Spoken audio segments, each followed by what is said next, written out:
Hello students, welcome back to YouTube channel class academy. तो चलो बच्चों, आज हम लोग अपना स्टार्ट करते हैं अपना नेक्स्ट मॉड्यूल। ठीक है, तो आज का जो मेरा मॉड्यूल रहेगा बेसिकली किस चीज के ऊपर रहने वाला है। This is the module number 4 and this is the module number 4 which chapter for the chapter number 4 for the class 12 physics, that is the magnetic effect of current. तो आज के इस मॉड्यूल के अंदर मैं आप लोगों को टॉपिक कवर कराने वाला हूं। This topic will be the Biot Savart's law and the Laplace law.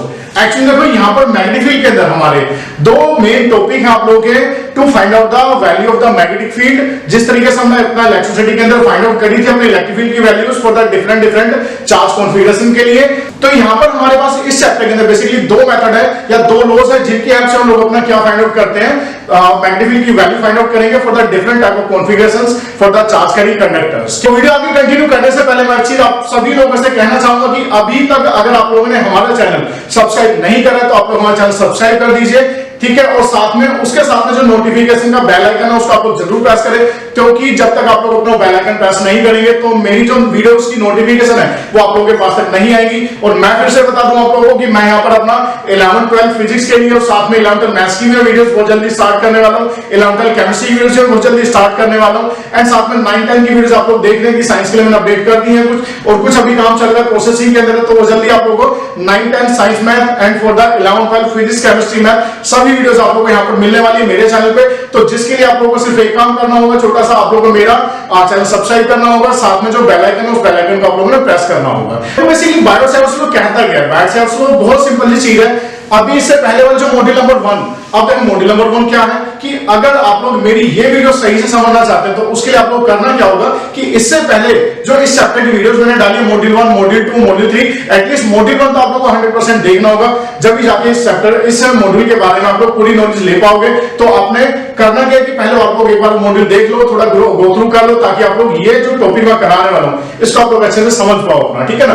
तो उस मॉड्यूल के अंदर मैंने आप लोगों को बताया था कि जो मैग्नेटिक फील्ड है उसको हम कैसे प्रोड्यूस कर सकते हैं कि जो करंट कैरिंग कंडक्टर थे वो भी क्या प्रोड्यूस करते हैं, अपना मैग्नेट प्रोड्यूस करते हैं। इस चीज को किसने जस्टिफाई करा था? बेसिकली मैक्सवेल ने इस चीज को जस्टिफाई करा था कि जो करंट कैरिंग कंडक्टर्स हैं they also produce the magnetic field. तो यहां पे यहां पर वही कॉन्सेप्ट है कुछ थोड़ा सा कि सपोज करो मैं यहां पर क्या लेके चलता हूं कि मेरे पास में क्या है, कोई करंट कैरिंग वायर दिया हुआ है। तो लेट्स सपोज करो मैंने क्या मान लिया, यहां पर करंट कैरिंग वायर है और इस वायर के अंदर जो करंट फ्लो कर रहा है मेरा, वो हमने मान लिया कि कुछ इस तरीके से आई करंट हमारा फ्लो कर रहा है। कितना करंट फ्लो कर रहा है आप लोगों का?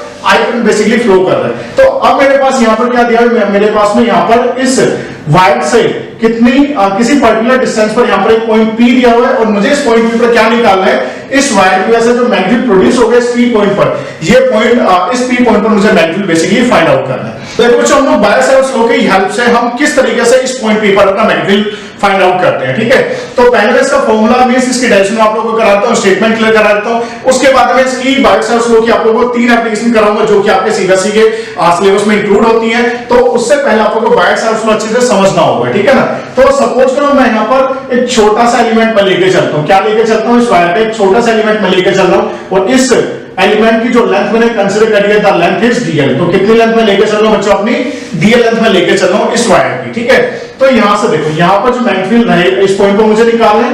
तो इस पॉइंट की जो इस छोटे से एलिमेंट से जो डिस्टेंस है वो डिस्टेंस मैंने कितनी वाली अपनी डिस्टेंस इज r। तो r डिस्टेंस पर बेसिकली ये पॉइंट लाई कर रहा है। तो यहां देखो अभी जो हम लोगों ने जो अपना एलिमेंट माना है वो एक छोटा सा एलिमेंट माना है and as you know that अगर हमने एलिमेंट छोटा सा माना है तो यहां पर जो मैग्नेट प्रोड्यूस होगा वो भी बहुत ही छोटा सा, इट मींस एक elemental value of the magnet generate होगी इस छोटे से एलिमेंट की वजह से। ठीक है ना? तो मैं क्या लेके चलता हूं कि the value of the magnetic field that is the dB will be directly proportional। अब ये जो dB है that is the elemental magnetic field, वो बेसिकली 4 चीजों पर डिपेंड करता है according to the Biot Savart's law के अकॉर्डिंग। ठीक है, एंड देखो वो 4 चीजें क्या-क्या है आप लोग भी मैं क्लियर कर देता हूं। सबसे पहला जो कांसेप्ट आपका रहेगा वो कांसेप्ट क्या रहेगा कि जो मैग्नेटिक फील्ड है that will depend on the value of the current in the wire. It means जितना ज्यादा आप लोगों का इस वायर के अंदर करंट फ्लो करेगा उतना ज्यादा क्या रहेगा, इस P पॉइंट पर मैग्नेटिक फील्ड रहने वाला है। ठीक है, एंड जो सेकंड फैक्टर है आप लोगों का, सेकंड फैक्टर क्या कहता है कि जितनी ज्यादा हम लोग इस एलिमेंट की बेसिकली लेंथ लेने वाले हैं, इस एलिमेंट की लेंथ के ऊपर डिपेंड करता है। It means length of the conductor या लेंथ ऑफ द वायर के ऊपर आप लोगों का डिपेंड करता है। कैसे डिपेंड करता है? डायरेक्टली डिपेंड वो करता है। ठीक है ना?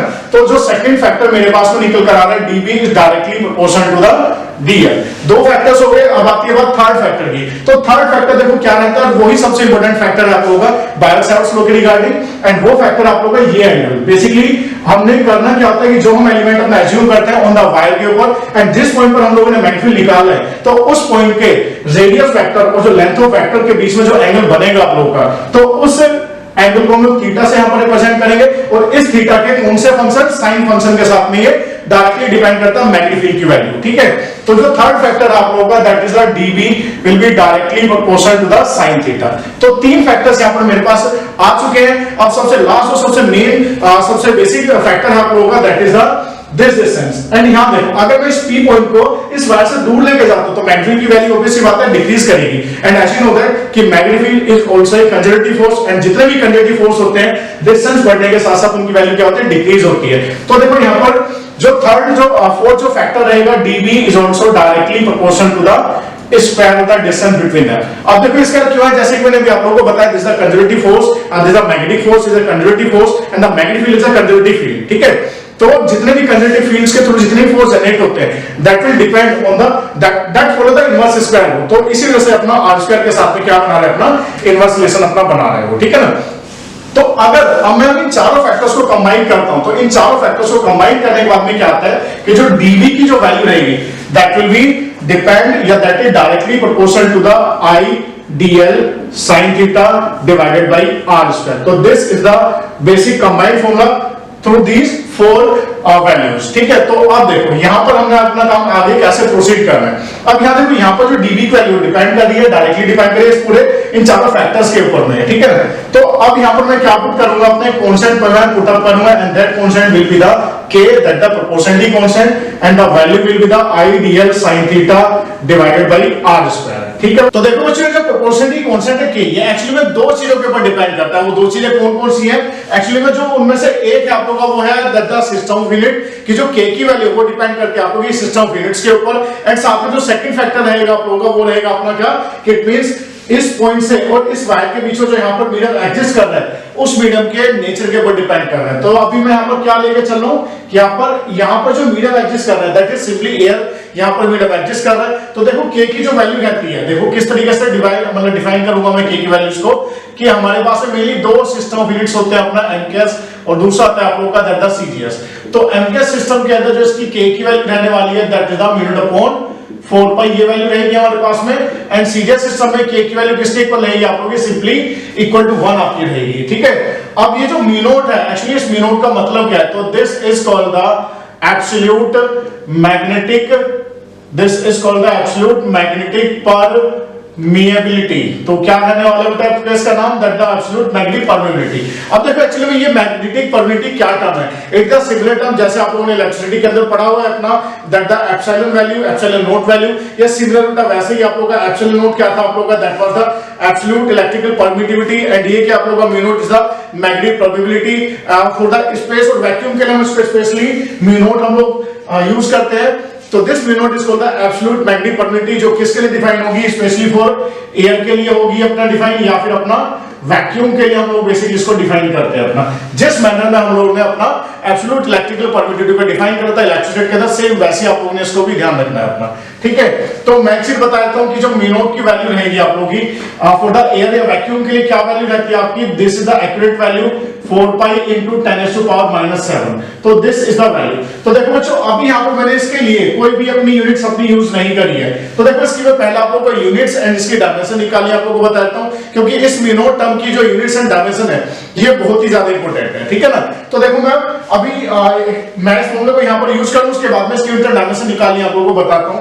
तो जब मैं ये वाली वैल्यू मैं यहां पर यूज करूंगा अपना, तो जो कंप्लीट फॉर्मूला मेरा बनेगा इन दोनों फॉर्मूला से, तो क्या फॉर्मूला बनेगा, that the dB equals to mu naught upon 4 pi, and this the value for the k for the MKS system, this value using here, and into I dl sin theta divided by r square. So this is the final formula which we have to be find out with the use of the Biot-Savart'S law। तो ये basic formula जो कि बेटा हमारा find out करना था हम लोगों ने Biot-Savart'S law से, एंड इस फॉर्मूले की हेल्प से हम लोग अपना क्या करेंगे कि डिफरेंट टाइप के वायर्स हमें दे रखी होंगी, वायर कॉन्फ़िगरेशन हमें दे रखी होंगी, जिनके जिनके लिए हमें क्या निकालना होगा, मैग्नेटिक फील्ड निकालना होगा, ठीक है ना। तो ये फॉर्मूला काफी इंपॉर्टेंट फॉर्मूला है, अपने इसको नोट डाउन आपको कर लो अपना, ठीक है। तो अब मैं आगे चलता हूं, that the unit and dimension of the mu naught, की एक्चुअली म्यू नॉट की क्या यूनिट और क्या डायमेंशन रहती है अपनी, ठीक है ना। तो फर्स्ट में लेके चलता हूं, that is the unit of mu naught. तो हमें क्या निकालना है, म्यू नॉट की यूनिट बेसिकली हम लोगों ने निकालनी है। तो देखो यहाँ पर ये जो बेसिक फॉर्मूला आप लोगों को दिख रहा है, इसी फॉर्मूला को आगे प्रोसीड करता हूं। The formula will be dB equals to mu naught upon 4 pi, this is the mu naught upon 4 pi into I dl sin theta divided by r square, ठीक है। तो यहां से मुझे जो डायमेंशन निकाले म्यू नॉट की यूनिट एंड डायमेंशन बेसिकली निकालनी है मुझे। तो दिस इस सम को आपने क्या करना है, सेपरेट अपना कर लेना है। तो this sum will become the dB into 4 pi into r square and divided by I dl sin theta, ठीक है बच्चों। तो यहां देखो, यहां पर इस फॉर्मूले के बेसिस पे इसकी म्यू नॉट की यूनिट्स आपको डिफाइन करा देता हूं। As you know that the unit for the magnetic field, this is Tesla and 4 pi will have no unit and this is the meter square, and नीचे अगर देखा जाए तो this will become ampere for the current and dl is the length, तो it will be the meter and sin theta will have no any unit and no dimension, ठीक है। तो क्या यूनिट बनी हमारे पास में, that is the mu naught will have the unit, that is the Tesla meter per ampere। तो this is the final unit for the mu naught and the complete value of the mu naught by written here, this will be the 4 pi into 10 to the power minus 7 and the units are Tesla meter per ampere।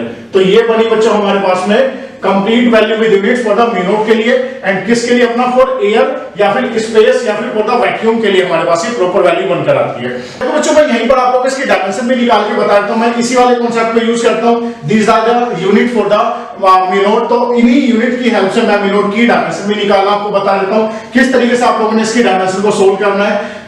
This is simply Tesla and Tesla is the unit for the magnetic field and the magnetic field will have the dimension, that is the m1, and this will be the a minus 1 and this n2 t minus 2।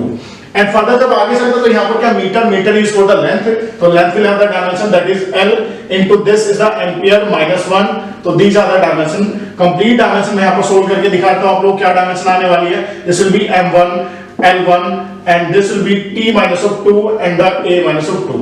तो these are the dimension for the mu naught. तो ये complete dimension हमारे पास में निकल कर आती है किसके लिए, अपना म्यू नॉट के लिए। This the complete dimension formula for the mu naught. तो देखो बच्चों, एक्चुअली ये फॉर्मूला बेसिकली हमारा कहां से निकल कर आता है आप लोगों का, बायोट-सावर्ट्स लॉ से, ठीक है। मैं आप लोगों को एक और चीज यहां पर क्लियर कर देता हूं कि देखो, जैसे कि आप लोग सभी जानते हैं कि जो मैग्नेटिक फील्ड रहता है आप लोगों का एक वेक्टर क्वांटिटी है, ठीक है ना। पर अगर मैं इस फॉर्मूले को सही से ऑब्जर्व करता हूं, तो डीपली ऑब्जर्व करता हूं, तो यहां पर देखो I क्या है, this the scalar quantity and dl and sin theta, ये सारी की सारी मींस कोई भी प्रॉपर हमारे पास में कोई ऐसा सेंस नहीं निकल कर आ रहा है कि अगर हम अपना राइट हैंड साइड को सोल्व करते हैं तो वेक्टर क्वांटिटी किस तरीके से निकल कर आती है। कुछ बच्चों के मन में डाउट आया होगा जब इस फॉर्मूले को देखते हैं कि सर मैग्नेटिक फील्ड तो वेक्टर क्वांटिटी है, पर यहां पर तो ऑलमोस्ट हमारे पास सारी की सारी स्केलर क्वांटिटीज है। तो स्केलर क्वांटिटी से हमारे मैग्नेटिक फील्ड को हम वेक्टर क्वांटिटी हम कैसे इक्वलाइज कर सकते हैं अपना। तो देखो, इसको करने के लिए हम क्या करते हैं, फॉर्मूले को ट्रांसफॉर्म करते हैं एक दूसरे तरीके से। किस तरीके से हमने कन्वर्ट करना है, बेसिकली हम क्या काम करते हैं, इस फॉर्मूले के अंदर r से मल्टीप्लाई करता r से डिवाइड हम लोग कर देते हैं। तो जब हमने r से मल्टीप्लाई r से डिवाइड करा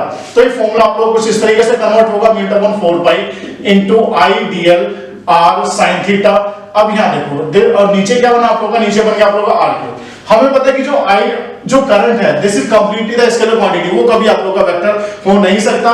पर अगर dl और r, dl क्या बच्चा आप लोगों का, दिस इज द एलिमेंट, तो ये क्या था आप लोगों का, dl एलिमेंट था हमारे पास में, एंड r क्या था, r था बेसिकली ये वाला पोजीशन वेक्टर, ये पोजीशन थी एक्चुअली में। तो मैं क्या काम करता हूं कि इन दोनों को अपना ऐसे वेक्टर में अज्यूम कर सकता हूं, क्योंकि dl और r आपका वेक्टर हो सकता है पर I कभी भी आप लोगों का वेक्टर नहीं होगा।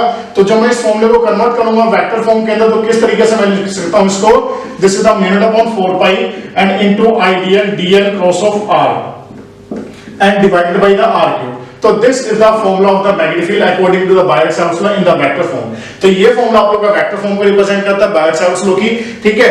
And one more important thing कि एक्चुअली में यहां पर देखो, मैं ये जस्टिफाई हो गया कि magnetic field is vector quantity. अब जब वेक्टर क्वांटिटी है तो हम मैग्नेटिक फील्ड की डायरेक्शन कैसे फाइंड आउट करें, तो इसको फाइंड आउट करने के लिए हमारे पास एक रूल होता है। उस रूल का मैं नाम आप लोगों को बता देता हूं। रूल का नाम क्या, basically that the right hand thumb rule हम बेसिकली यहां पर यूज करेंगे अपना किस चीज के लिए, अपना direction of magnetic field find out करने के लिए, ठीक है ना। अब देखो इस रूल को हम बेसिकली किस तरीके से यूज करते हैं। लेट्स सपोज करो मैं यहाँ पे एक वायर मान के चलूं, ये क्या हो गया हमारे पास में, एक वायर हो गया जिसके अंदर आप लोगों का करंट जो आई है वो इस तरीके से फ्लो कर रहा है इन द अपवर्ड डायरेक्शन के अंदर। तो मैं यहाँ पर 2 पॉइंट लेके चलता हूँ, दिस द ए पॉइंट और एक पॉइंट मैं इधर लेके चलता हूँ बी पॉइंट, और मुझे इन दोनों पॉइंट्स पर क्या निकालना है, मुझे निकालना है डायरेक्शन ऑफ मैग्नेटिक फील्ड निकालनी है। तो देखो एक्चुअली में राइट हैंड थंब रूल कहता क्या है, राइट हैंड थंब रूल बहुत सिंपल लो है। क्या कहता है वाला लोग की बेसिकली अगर हमारे पास कोई वायर दिया हुआ है तो आपने अपने राइट हैंड को किस तरीके से करना है, इस तरीके से कि आपने जो अंगूठा है आपका जो थंब है उसको आपने अपनी इस पोजीशन के रेस्पेक्ट में 90 डिग्री पर इस तरीके से स्ट्रेच करना है, और आपने डायरेक्शन मींस जो अंगूठे की जो डायरेक्शन रहेगी that will B point out the direction of current, and उसके बाद में आपने इस वायर को इस तरीके से आपने पकड़ लेना है। तो देखो सपोज करो मैं मान के चल रहा हूं कि जैसे भी मार्कर है तो इस मार्कर में करंट ऊपर की तरफ फ्लो कर रहा है। अगर मैं इस वायर को मैं थोड़ा पास आ जाता हूं आप लोगों के, अगर मैं इस वायर को ऐसे पकड़ता हूं तो यहां पर जो उंगलियों का मेरा कर्ल आ रहा है इस वाले पॉइंट पर मींस पॉइंट ए पर, वो किस तरीके से आ रहा है आप लोगों का उंगलियों का अंदर की तरफ आ रहा है। और जब मैं इधर की तरफ बात करता हूं एट द पॉइंट बी की तरफ, तो देखो मेरा उंगलियों का कर्ल आप लोगों की तरफ आ रहा है, बाहर की तरफ निकल कर आ रहा है। मींस यहां पर जो है उंगलियों का अंदर की तरफ है, और यहां पर हमारे जो उंगलियों का जो कर्ल रहेगा अगर हम वायर को इस तरीके से पकड़ते हैं अंगूठे की डायरेक्शन किस तरफ करके, करंट की डायरेक्शन में करके, तो उस टाइम पर जो उंगली को कर्ल आएगा हमारा बाहर की तरफ आएगा। इट मींस कहने का मतलब है कि यहाँ पर जो हमारा मैग्नेटिक फील्ड है वो आपका इनवर्ट रहेगा, और इनवर्ट के लिए कौन सा साइन यूज करते हैं, क्रॉस साइन हम लोग यूज करते हैं फॉर द मैग्नेटिक फील्ड के लिए। और यहाँ पर कैसे रहने वाला है हमारा मैग्नेटिक फील्ड आप लोगों का आउटर रहने वाला है। अब देखो मैं इसको एक और डिफरेंट तरीके से बताया तो सिंपल तरीके से सपोज करो ये हमारे पास में एक और वायर दिया रखा है, और यहां पर भी इस वायर के अंदर कितना करंट फ्लो कर रहा है आप लोगों का, आई करंट हमारा फ्लो कर रहा है। अगेन मैं यहां पर 2 पॉइंट अज्यूम करता हूं, एक ये पॉइंट ए और एक पॉइंट बी में अज्यूम कर रहा हूं। तो देखो आप लोग इसको राइट हैंड थंब रूल ना कहकर अपना जो मैं नॉर्मली कहता हूं राइट हैंड रैपर्ट रूल के नाम से आप इसको याद कर सकते हो।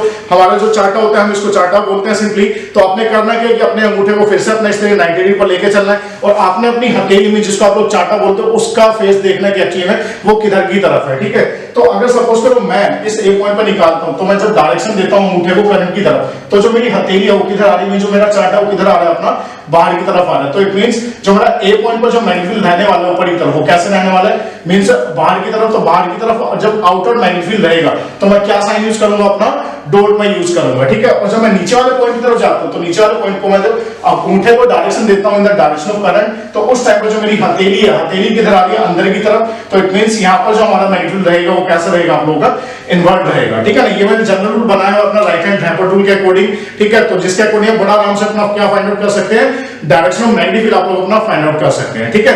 That's all this all about for the Biot Savart's law, ठीक है, जिसके रिगार्डिंग हमने इसका बेसिक फार्मूला सोल्व करा। उस बेसिक फार्मूला के अंदर हमारे पास एक कांस्टेंट है दैट वाज द के, एंड उसकी की वैल्यू क्या थी आप लोगों की (4 पाई), जिसके अंदर हम लोगों ने उसकी वैल्यू को डिफाइन करा। मेनोड क्या था आप लोगों का, magnetic permittivity of the free space of the vacuum, ठीक है। उसकी यूनिट्स निकालनी मैंने आपको बता दी, उसकी डायमेंशन निकालनी बता दी।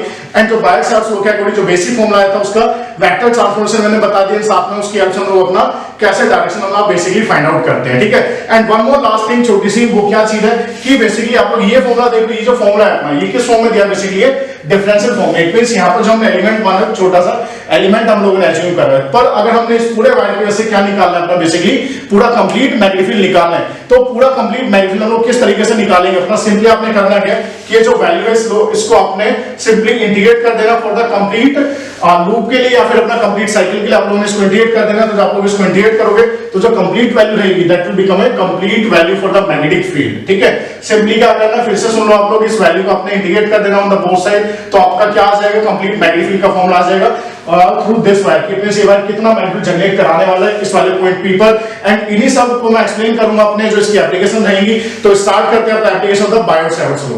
तो हम लोग बायोट-सावर्ट्स लॉ की फर्स्ट एप्लीकेशन करना स्टार्ट करते हैं, ठीक है ना। तो देखो फर्स्ट एप्लीकेशन बेसिकली क्या चीज है मैं आपको बता दूं। इसकी बायोट-सावर्ट्स लॉ की आप लोग इस सिलेबस में 3 मेन एप्लीकेशन है। जो फर्स्ट एप्लीकेशन है वो क्या चीज है कि आपके पास में एक सर्कुलर करंट लूप दिया हुआ है, सर्कुलर करंट लूप की वजह से आपने इस सर्कुलर करंट लूप के सेंटर पे अपना मैग्नेटिक फील्ड निकालना है, and this O is the centre of the current loop. तो हम देखो इसको फाइंड आउट करते हैं विद द यूज ऑफ अपना बायोट-सावर्ट्स लॉ की हेल्प से। तो ऐसी नो दैट कि बायोट-सावर्ट्स लॉ क्या कहता है अपना कि जो डिफरेंशियल मैग्नेटिक फील्ड रहेगा due to any small element of the length, तो क्या रहेगा formula (4 pi) into I dl sine theta divided by r square. अब देखो इस फॉर्मूले को हमने अप्लाई किस तरीके से करना होता है। हम क्या काम करेंगे, यहाँ पर अपने एक छोटा सा एलिमेंट अपना एज्यूम करते हैं। तो लेट्स सपोज करो मैं यहाँ पर अपना एक छोटा सा एलिमेंट मैं एज्यूम कर रहा हूं, उधर लेंथ डीएल। तो ये हो गया हमारे पास डीएल लेंथ का एलिमेंट। तो ये डीएल लेंथ एलिमेंट निकाल लिया हम लोगों ने। अब मैं क्या काम करता हूं, शुरुआत में एक छोटे से एलिमेंट पे से इस सेंटर पे मैग्नीट्यूड फाइंड आउट करूंगा and for the complete loop निकालने के लिए मैं कर दूंगा इस पूरे लूप के लिए इसको इंटीग्रेशन। तो क्या आ जाएगा मेरे पास फॉर द कंप्लीट लूप के लिए अपना मैग्नीट्यूड वैल्यू निकल कर आ जाएगी। ठीक है, तो ये हुआ मेरे पास में डीएल और इसकी जो डिस्टेंस है उसको मैं डिनोट कर रहा हूं ए। एंड ये जो ए है, ये ए क्या एक्चुअली में this A is the radius of this circular loop. ये क्या है आप लोगों का, इस सर्कुलर लूप की रेडियस है। ठीक है, तो देखो किस तरीके से रहेगा। तो यहाँ देखो, यहाँ पर मैंने आप लोगों को इससे पहले आप लोगों को बता चुका हूं कि जब भी हम लोग अपना बायोट-सावर्ट्स लॉ यूज करते हैं तो हमें सबसे पहले एलिमेंट अपना एज्यूम करना होगा, उसके बाद में डिस्टेंस आप लोगों की हो गई ए एंड फिर क्या रहेगा आप लोगों का, ये जो एंगल रहेगा डीएल और डिस्टेंस के बीच में। तो डीएल और डिस्टेंस, अब देखो तो जो डीएल है वो अलोंग द टेंजेंट है और ये क्या है अलोंग द रेडियस। तो टेंजेंट और रेडियस के बीच में हमेशा जो एंगल बनेगा वो कितना बनेगा आप लोगों का, थीटा जो यहाँ पर रहेगा इस वाले केस में that will be the 90 degree theta हमारे यहाँ पर रहेगा। ठीक है ना, तो देखो स्टार्टिंग कंडीशन फॉर्मूले के अंदर यूज करते हैं अपना। तो क्या फॉर्मूला बना, dv equals to this is the mu naught upon 4 pi. और ध्यान रखना कि जो पूरा जो करंट सर्कुलर लूप है वो कहां पर रखा है आप लोगों का, ए के अंदर रखा हुआ है। तो इस तरह से मैं यहाँ पर अपना म्यू नॉट वैल्यू यूज कर रहा हूं अपना फॉर द मैग्नेटिक प्रोबेबिलिटी के लिए। तो into I dl into sin theta and this will be the sin 90 divided by r square and r the distance। और इस प्रेजेंट केस में हमने डिस्टेंस कितनी ली हुई है अपना, a ली हुई है। तो मैं यहाँ पर इसको a स्क्वायर में यूज करूंगा। तो this will be the a square and as you know that sin 90 will have the value that is 1। तो कंप्लीटली फिर फाइनली मेरे पास में फॉर्मूला क्या आता है, mu naught upon 4 pi into I dl divided by a square. अब देखो यहाँ पर ये मेरे पास में फॉर्मूला आता है, पर ये जो फॉर्मूला एक्चुअली अभी अपना डिफरेंशियल फॉर्म के अंदर है। मुझे कंप्लीट फॉर्म में कन्वर्ट करने के लिए क्या करना होगा, इस फॉर्मूले को इंटीग्रेट करना होगा ऑन द बोथ साइड। तो मैं इस फॉर्मूले को इंटीग्रेट करता हूं फॉर द कंप्लीट लूप के लिए अपना। तो किस तरीके से रहेगा, dv का इंटीग्रेशन क्या बना आप लोगों का, that will become b and mu naught upon 4 pi is as a constant. तो ये आपका इंटीग्रेशन से बाहर आ जाएगा, mu naught upon 4 pi and as you know that i is a scalar quantity. तो i भी क्या रहेगा हमारे पास से बाहर आ जाएगा एंड ये a क्या आप लोगों का, this the radius of this circular loop. तो यहां पर हमारे पास वेरिएबल क्या है, बेसिकली वेरिएबल है हमारे पास है dl। तो जो एक्चुअली में a की जो वैल्यू है वो तो कांस्टेंट रहने वाली है ना, सर्कल की रेडियस तो कम ज्यादा नहीं होगी। इट मींस जो a स्क्वायर वाला टर्म है ये भी क्या रहेगा आप लोगों का कांस्टेंट रहेगा। तो मैं इसको भी अपना इंटीग्रेशन से बाहर निकाल लेता हूं और जो आपने सिर्फ इंटीग्रेट करना होगा, किसको करना होगा, अपना dl को आप लोगों ने इंटीग्रेट करना रहेगा फॉर द कंप्लीट लूप के। तो जब मैं इस dl को पूरे लूप के लिए इंटीग्रेट करता हूं तो बेसिकली कितना इंटीग्रेशन रहेगा, basically this will be the complete circumference of this circular loop. तो यहां पर जो dl का इंटीग्रेशन करता हूं मैं, तो कितना आएगा आप लोगों का, that will B 2 pi, that is the circumference. तो पुट दिस वैल्यू हियर। तो this will be now mu naught upon 4 pi into I divided by a square and into this will be the 2 pi a cancel one power and this 2 pi cancel this 4 pi, so that will become 2 and the finally formula will become now b equals to mu naught i divided by 2a। तो ये क्या बना, basically हमारे पास में formula बना mu naught i divided by 2a। ठीक है, अब देखो ऐसे नो दैट कि मैग्नीट्यूड क्या आप लोग एक वेक्टर क्वांटिटी है तो ऑब्वियस बात है इसकी कोई डायरेक्शन भी होगी। तो डायरेक्शन हम लोग देखो किस तरीके से निकालेंगे। डायरेक्शन निकालने के लिए मैं आप लोगों को दो कॉन्सेप्ट बता देता हूं। एक कॉन्सेप्ट इस तरीके से कि देखो करंट अगर किसी सर्कुलर लूप में फ्लो हो रहा है तो सर्कुलर लूप के रिगार्डिंग आपकी दो डायरेक्शन हो सकती है। तो करंट आप लोगों का क्लॉकवाइज फ्लो कर सकता है या फिर आप लोगों का एंटी क्लॉकवाइज फ्लो कर सकता है। तो देखो यहाँ पर मैं क्लॉकवाइज सेंस लेके चल रहा हूं, तो ये वाला क्या आप लोगों का, this is the clockwise sense of current में लेके चल रहा हूं। ठीक है, और नीचे वाले सर्कल में कैसे लेके चल रहा हूं, अपना एंटी क्लॉकवाइज सेंस में लेके चल रहा हूं। तो ये क्या है आप लोगों का, that is the anti clockwise sense. ठीक है बच्चों, तो यहाँ देखो मुझे इनके सेंटर पे निकालना है। तो देखो किस तरीके से निकालूंगा मैं। अब देखो यहाँ से मैं वही रूल यूज करूंगा, राइट हैंड थंब रूल मैं यूज करूंगा अपना find out the direction of magnetic field निकालने के लिए अपना। ठीक है ना, तो देखो अगर मैं यहाँ पर इसको अपना पॉइंट आउट करता हूँ, किसकी डायरेक्शन में, अंगूठे को पॉइंट आउट करता हूँ डायरेक्शन ऑफ करंट में। Basically this is the current I, ठीक है, and these are the current I. ये करंट की वैल्यूज है, मतलब इस तरीके करंट आपका फ्लो कर रहा है। तो जब मैं अपने अंगूठे को करंट की डायरेक्शन में लेकर आता हूं तो जो मेरी हथेली है, जैसा मैंने बताया था, हथेली की डायरेक्शन किधर आ रही है, इसके लिए इनवर्ड आ रही है। तो इनवर्ड आने का मतलब है कि यहाँ पर सेंटर में मैग्नेटिक फील्ड कैसा रहने वाला होगा, इनवर्ड। इट मींस क्रॉस मैंने बनाया तो इनवर्ड रहेगा।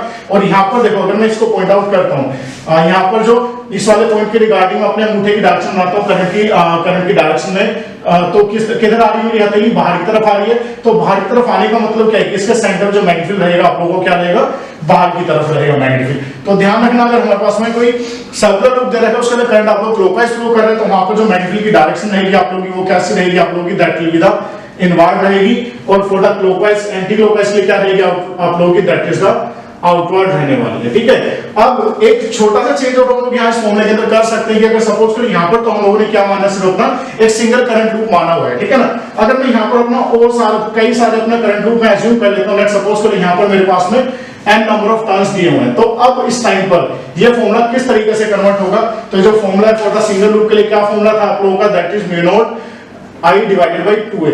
तो आपने क्या करना है, फॉर द n लूप के लिए फॉर्मूला क्या रहेगा आप लोगों का, mu naught ni divided by 2a। तो this is the final formula of the magnetic field which will have the n number of turn. तो इस फॉर्मूले के बाद मैं देखो इसको एक स्पेशल फॉर्मेशन आप लोगों को, एक स्पेशल ट्रांसफॉर्मेशन आप लोगों को और बता देता हूं, वो क्या ट्रांसफॉर्मेशन होती है इस फॉर्मूले के लिए। सपोज करो मैंने यहां पर एक करंट सेगमेंट दे रखा है, उस करंट सेगमेंट के अंदर इस तरीके से करंट आपका फ्लो कर रहा है, मींस करंट सेगमेंट वायर है। ठीक है, अब यहां देख रहे हो ना, तो ये सर्कल है, ठीक है, इट मींस इसके अंदर आपका करंट किस तरीके से इस आर्क के अंदर फ्लो कर रहा है। ठीक है ना, और आपने इस आर्क के सेंटर पे ऊपर क्या निकाला, मैग्नेटिक फील्ड निकालना है। तो इस आर्क के सेंटर पर मैग्नेटिक फील्ड निकालने का फॉर्मूला देखो क्या रहता है आप लोगों का। तो यहाँ पर सबसे पहले हम क्या अज्यूम करते हैं कि अपने सेंटर पे जो आर्क है आप लोगों की, लेट्स सपोज करो this AB is the arc, तो इस आर्क का इस सेंटर पे कितना एंगल बन रहा है वो एंगल हम लोगों को पता होना चाहिए। तो लेट्स सपोज करो मैं थीटा नहीं, मैं यहाँ पर अपना कोई और दूसरा एंगल मैं लेके चल लेता हूँ अपना, लेट्स सपोज करो मैं उसको अल्फा से मैं रिप्रेजेंट कर रहा हूँ। अभी आप लोग कंफ्यूज हो जाओ इस वाले थीटा और उस वाले थीटा के बीच में, एक्चुअली ये अलग एंगल तो ये अलग एंगल है, इसको मैं अल्फा से रिप्रेजेंट कर रहा हूँ। तो फाइनली फॉर्मूला क्या रहेगा, किसी आर्क से अगर आप लोगों ने मैग्नेटिक निकालना है तो सिंपली आपने करना क्या, कुछ नहीं करना, mu naught I divided by 2a आपने सेम इसी तरीके से लिखना है अपना, एंड क्या रहेगा इसके बाद में आप लोगों ने कि अल्फा डिवाइडेड बाय 360 आप लोगों ने ये कर देना है। और अल्फा बाय 360 डिग्री आप लोग कब करोगे, जब अल्फा की वैल्यू क्या रहेगी अपनी इन डिग्री के अंदर, अगर आप लोगों का अल्फा दिया हुआ है तो उस टाइम पर आप अल्फा अपॉन डिग्री करोगे। ठीक है, और अगर अल्फा की वैल्यू आप लोग रेडियंस के अंदर दे रखे तो रेडियंस के लिए क्या फॉर्मूला रहेगा आप लोगों का, जब एंगल को रेडियन के टर्म्स में, तो mu naught I divided by 2a into alpha upon में 2 पाई। तो ये फॉर्मूला आप लोग यूज करोगे कब, जब वैल्यू हमारी किस में दी हुई है, एंगल की value at the centre of the circular arc radian में दी हुई है, तो उस टाइम पर आप लोगों ने ये वाला फॉर्मूला यूज करना है, अल्फा अपॉन 2 पाई। ठीक है, तो क्लियर हुआ बच्चों। तो ये था बेसिकली हमारे पास में first application of the Biot Savart's law. अभी इसकी मेरे पास दो एप्लीकेशन और हैं जो आप लोगों को करानी है मुझे आप लोगों को। ठीक है, तो मैं वो दोनों एप्लीकेशन अपनी नेक्स्ट वीडियो में डालने वाला हूं।